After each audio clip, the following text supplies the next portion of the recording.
Inserts. Not a lot of people get great results with these. Some people do. It's very difficult to do and get great results and stay within terms of service. We've seen a lot of the dodgy ones, the free plus shipping and the bribes and stuff like that. But what I like to do is in terms of, so for instance, we sell products that are in bottles. So we like to use swing tags on the bottle. So that goes inside of the packaging.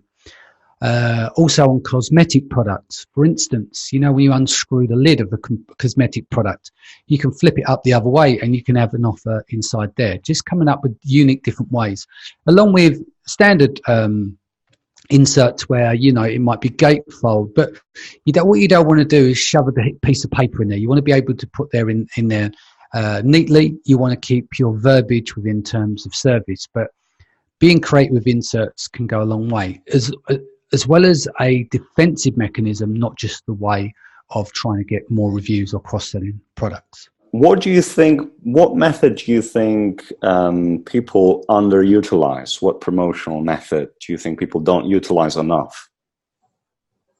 I think they don't utilize like a little secret add-on in products. I'll tell you an example, what I was selling and what I was doing.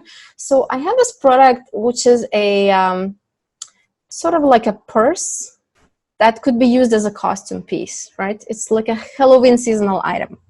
So in that purse, because it's sort of small and leather bag, it's like an old style, like, you know, old fashioned purse. So it's just like that, leather purse, very simple product. But to make this surprise factor, I would include inside the purse a little coin that I custom ordered from a manufacturer. 100,000 coins I ordered like that. And on both sides of the coin was the, you know, the lucky clover leaf out of 4 leaves, right? So on both sides is just that leaf. And then I put it in a tiny little plastic bag, and I don't say give me a review or something like that. Nothing like this. All I say is for good luck from, and my brand name. So for good luck from Paulina brand, right? And what happens now? Inside that purse, there would be this unexpected little surprise, you know? So they open the purse, they're checking, you know, they open and push, something falls out, you know? They come look at it. Oh my God, so cool, for good luck, you know? They put it in their wallet, they feel lucky, you know, it's like such a tiny little bit, and there's like 10 cents to produce for 1 coin, you know, and there's nothing to include it in the product. So I think if you add a little bit of that kind of surprise into your product, something that goes well with the product that you're selling, it will right away give you more reviews, because people like to say, oh, I loved the little bit that you included, you know. They like to share with others that there was a secret and they found it, you know. So it's like extra motivation for them to review, and the more reviews you get, the more ranking on Amazon, and then it cascades from there. So totally recommend adding the little surprise in your product. Yeah, so I got so many reviews and I keep getting them, but most of them, interestingly, don't share what they got. They got my game, you know, because in the product listing, in the pictures, it's not displayed. They don't expect it when they order. So that's the surprise factor in it. So that's the whole fun part, that in the review, they say, oh, and I found the little surprise that they included. It was awesome, you know, and they don't say what it is. So now everybody's keep reading all of my reviews to looking for what that surprise is, you know, so it just increases everything, engagement on page and the motivation and all these things.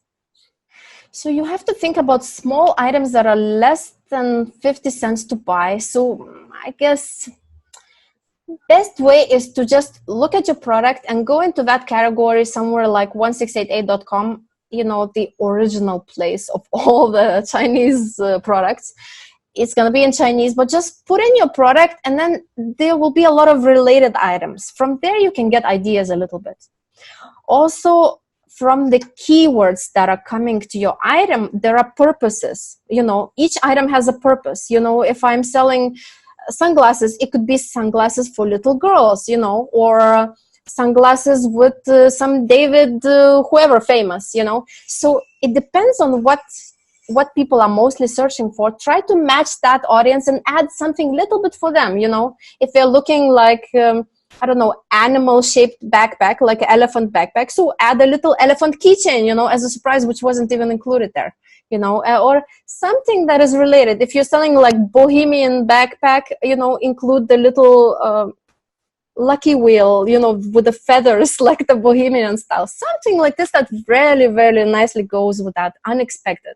And they will totally love you for it, because when you buy from China for 50 cents, most of the time retail price is $9.99 or something like that, right? So they will feel like they've received a $10 item while you spent only 50 cents on it, sometimes even less. So it's really good value from that. You don't always have to get so, what's the word, like unique or creative.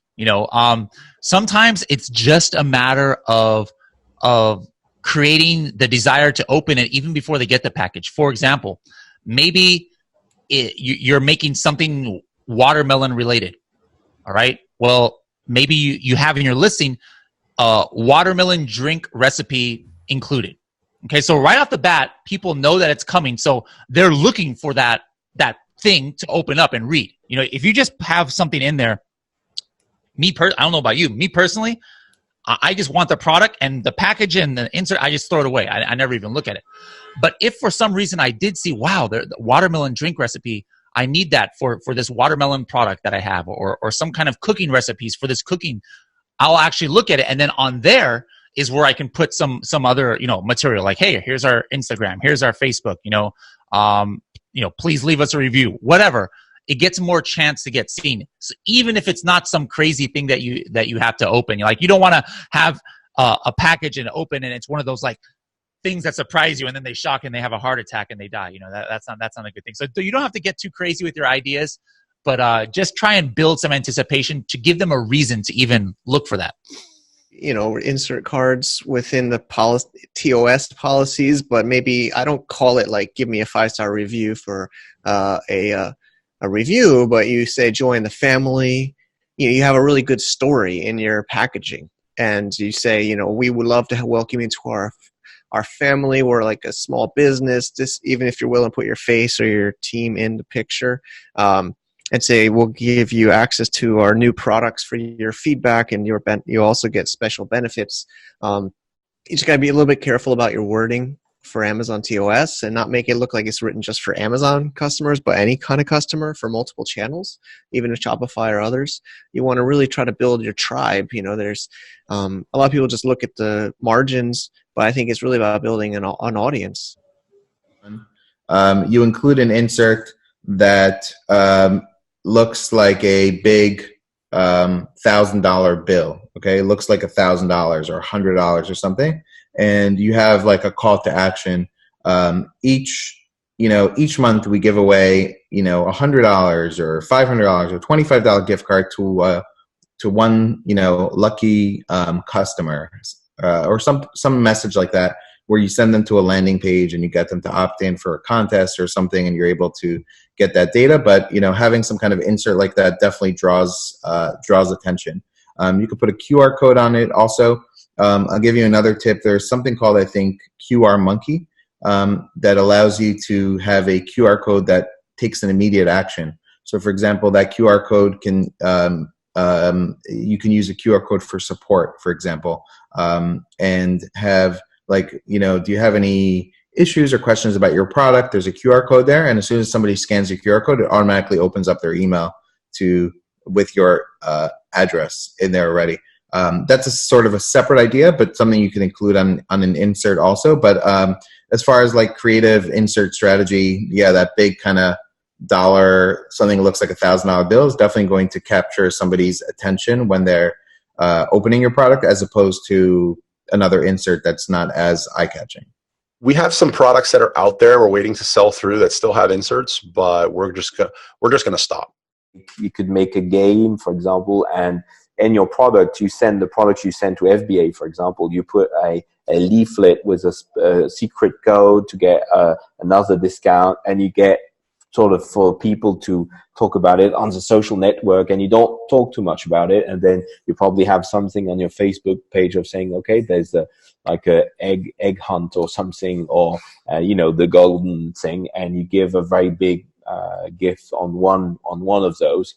That could be something out of the ordinary. It means a lot of preparation in logistics, because you need to put the leaflets and the products.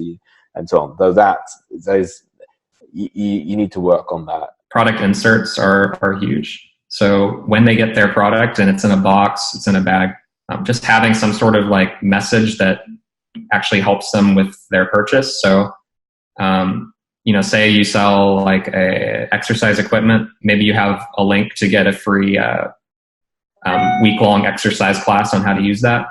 Get them to go to a website, improve their experience, and tell them how to use that product they just purchased, instead of just giving it to them and letting them go find it out on their own. So for me, like I focus on my first messages to the customer, and in my my product packaging, I try to tell them how to use the product in the best way. And then in my customer messages, I try to get them to communicate with my customer service staff, like if they have questions on how to use it. So really like trying to keep it interactive and informative and helpful. We offer actually become part of our testing group on the product, on the packaging, and on the insert. So this way they go on our website and there's a clear button that says like become a tester for a program. So it just feels different than what most people do. Like becoming a tester, that makes them feel important. They actually get access to products for free and most of the time before others. So there's a real advantage to them becoming a tester. This is one of the ways we've gotten most of our emails, just by the quick insert and on the website. So this insert that you put into the packaging, how would you make it be readable and noticeable? Like, is there anything special you would do? Yeah, it can be as obvious as, and we've done this, like it could be just a big stop sign, stop, read this first, or turn it over, and then they turn it over, and you can just lay out the outline of what you want. You can, when you're doing the code, there has to be an incentive, so you have to explain why. People aren't willing just to give up an email or to just go over to Facebook Messenger and just start communicating with you if there's no reason for it. So you have to kind of lay it out, let them know that there's $100 register for $100 contest, or it could be the loyalty, get 5 people or get 25 people and get a free product. And you just put it right there. And everything translated, like even like the small note, like thank you note and stuff like that, like anything which is inside of it. Also instructions how to use the product. There should be all translated to the local language. Okay, so like the inserts, you would do the whole thing in the local. Yeah, that would be like ideally, it would be that you do everything in your local language, because think of like you live in Poland and then you order something from the States and you get like this in Polish saying like, we did this with love and we did it in Polish for you. And you're like, wow, I'm gonna like, maybe refer this to my friends. And maybe if it's a shitty product, you're still gonna give them a good review because you're like, wow, this is written in Polish, I do like the idea of putting something that's unique and interesting as an insert into the products that you're selling.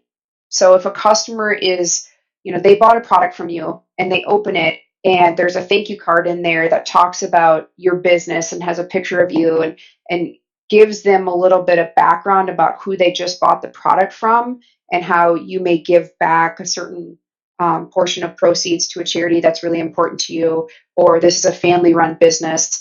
I think that is really interesting and relevant because people feel a connection and they feel like they did something good versus just buying it from a very big corporation. It just feels more meaningful to them. I also think that it gives you the opportunity to let the customer know who you are and that if anything goes wrong with the product, all they have to do is reach out and that you'll take care of them.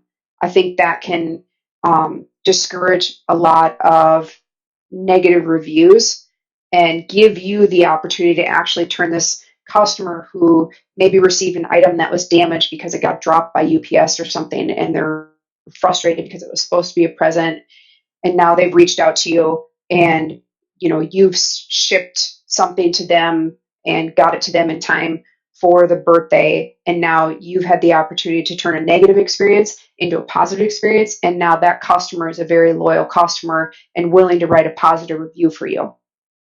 So I think something like that, where it's an insert into a product that you're selling, gets it into the hands of a customer who now you can engage with on the longer term. Yeah, I'm a big fan of product inserts. I think people really don't do enough with product inserts, especially on Amazon. With Amazon, product inserts become the primary way that I am going to not be trapped on Amazon. If you are an Amazon seller not using product inserts, how are you building your list? Like where's the Facebook group coming from? Where's the email list coming from? Where's the messenger list? The custom audiences to retarget these people? So yeah, I think it's absolutely necessary. With Amazon, there is a specific way to ask for reviews. So you can ask for an honest review. However, it's usually unlikely that somebody's going to go off of a card, go online, and take all of those steps. So if you think about people these days on Amazon, for instance, they can buy things in 1 to 2 clicks, basically. And Amazon have done that on purpose, so people have less friction for when they're actually buying, and they buy things faster.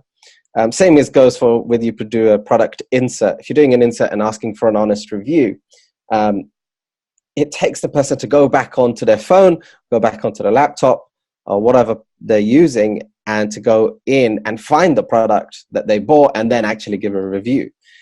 What you can do is, now this is on the line as well, and I'm not sure whether I fully advise this or not, but I do use it, is to give an extended warranty.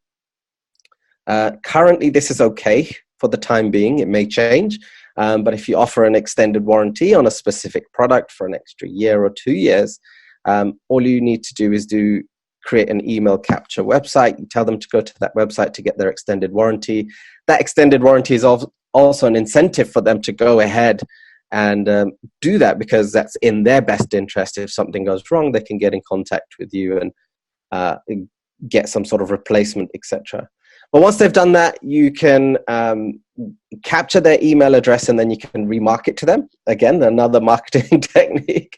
And then once you've captured their email and they've gone to a thank you page, on the thank you page, you can put a link that goes straight to the product that they bought and gives them the opportunity to leave a review for you for the product or the seller. So that's with Amazon, and I'm sure there's probably other creative ways that can be used in that way for Amazon, but I don't know what they all are. I have explored as many as I possibly could, and the only and the best one that I came up with was the warranty technique. And so for for other products, I think product inserts are phenomenal. I think they're great, and it adds that little bit extra quality, panache, perceived value to the product as well, as long as it's nicely done and not on some cheap piece of paper. I think it adds some serious value to the product in itself without the product actually having done anything. And again, it can be used, I think personally it should be used to wow the customer a little bit, possibly tell them a little bit about the product, or just a welcome or a thank you is massively appreciated by customers. And for them to get a way for them to either get in touch with you, but mainly for you to capture their email address again. And I keep going back to this email address because email addresses are so easy to market to, and you can remarket to this customer. And the fact that they bought your product means that they're interested in your specific niche, and you can market to them. And you can do follow-up emails, etc., etc. You could probably do the exact same for Messenger. So if you're using chatbots as well, with the card insert, you could do a barcode that they can scan through Messenger and then get in contact with you through Messenger. And then you can sell them other products and start to upsell them on other products that you might have. So that's my view on product inserts. That's how I use them. That's how I would use it for other e-com products outside of Amazon. If you're running your own store online, or even if you're not running your own store online, I'd still do the product insert in every product if possible. Inserts, product inserts, would they help you sales or more reviews? From a brand standpoint, if you're building an actual brand like private label, I think it would help. The offer needs to be high enough, I think. I don't think it should just be, hey, leave us a review. There needs to be some kind of incentive, right? It always comes back to economics. What's the incentive? Maybe it's saying, hey, here's a 25% discount coupon code. Give it to your closest friend who would love this product, right? So now you can kind of build in a referral marketing kind of standpoint here, and that might help with growth. Yeah, I mean, it works well for Amazon, and I actually recommend that everyone have an insert in Amazon to just kind of drum up repeat business. You can have coupons, you can have warranties and whatnot. I mean, in general, the conversion rate for inserts is going to be fairly small, but it's just something that you should be doing.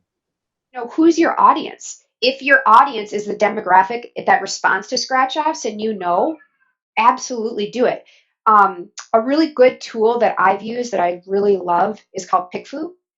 And have you heard of PickFu? I think one of the other interviews mentioned it, but I haven't used it myself. What is it? Okay, so PickFu is awesome. It's basically a tool where you poll people. And so I do this a lot in product development where I'll have 3 different designs of something and I'll set them all up exactly the same and take photos. And then I'll ask a question like, which one of these would you buy at this price point? Or, which main image listing would you click on? So any question that you want customer feedback on, you can post up to 4 different ideas. I usually do 2 or 3 to keep it simple. And if you have more than 2 or 3, I would post 3 in one and then post 3 in another. And then the winners, they, get in the next post of going head to head. But you can ask any type of question. Like I had an item where I was selling a kitchen item and then I put a complimentary item with it. And then versus just the regular kitchen item, I did the picture of the one item, the picture of the other item with the 2 smaller complimentary items with it. And I said, would you buy this at this price point or this at this price point? Because this one was a little bit more expensive, but it was a much better value. And I was trying to understand if customers were willing to pay a few dollars more to get a much better value. And so you can do a PickFu in like 30 minutes and you can get 50 responses or 100 responses. And you can target it at women. You can target it at Amazon Prime customers. You can target at a certain age segment. There's lots of different ways to target who you ask the question to. You could choose to ask the question to, if you're selling dresses for women that it resonates with an audience from 16 to 25, you can target just that audience and ask them, would you buy this style, or this style? We've also done that with infographics and said, which infographic is easiest to read to you? And so if we're looking at different layouts of an infographic and we want to keep it really clean and simple, there's a lot of times where I feel like I'm too close to this. I've been working on this a really long time. I need to pull some people that have never seen this before and don't know anything about my product. And they will vote, but then they'll also give you 1 sentence of their thoughts. And it's really, really interesting and insightful to get those thoughts and get those votes, because it either helps you go, okay, yep, I'm on the right track. This is the right thing to do for my audience. Or, okay, I didn't even think about that. I need to rethink this. So in the instance of the scratch off lottery ticket or the promotional insert, you could come up with, 2 or 3 ideas, target the audience that is going to buy your product and say, which insert would be most exciting to you, or which of these promotional inserts would get you to buy again, and target that audience and see what your audience says. Because to your point, you may have an audience that's a little bit older generation that loves scratch off tickets, and that resonates with them 100%. And it's a nostalgic feel that is really nice for them. Or you may have a younger audience, or whoever it is, an audience that's like, I don't really get the scratch off thing. That's kind of a lot of work for nothing. But it's also just really interesting, the feedback that you get. So I highly recommend PickFu. It's not very expensive at all. It's usually like 50 cents to $1. per vote, and it gets more expensive. Like the initial vote, I think, is 50 cents. And then as you start target more audiences and you get really, really specific, it gets a little bit more expensive. But for $50, you can make a decision on a product color or an insert that you may spend thousands of dollars on and get good feedback up front, help you make sure that you're going the right direction.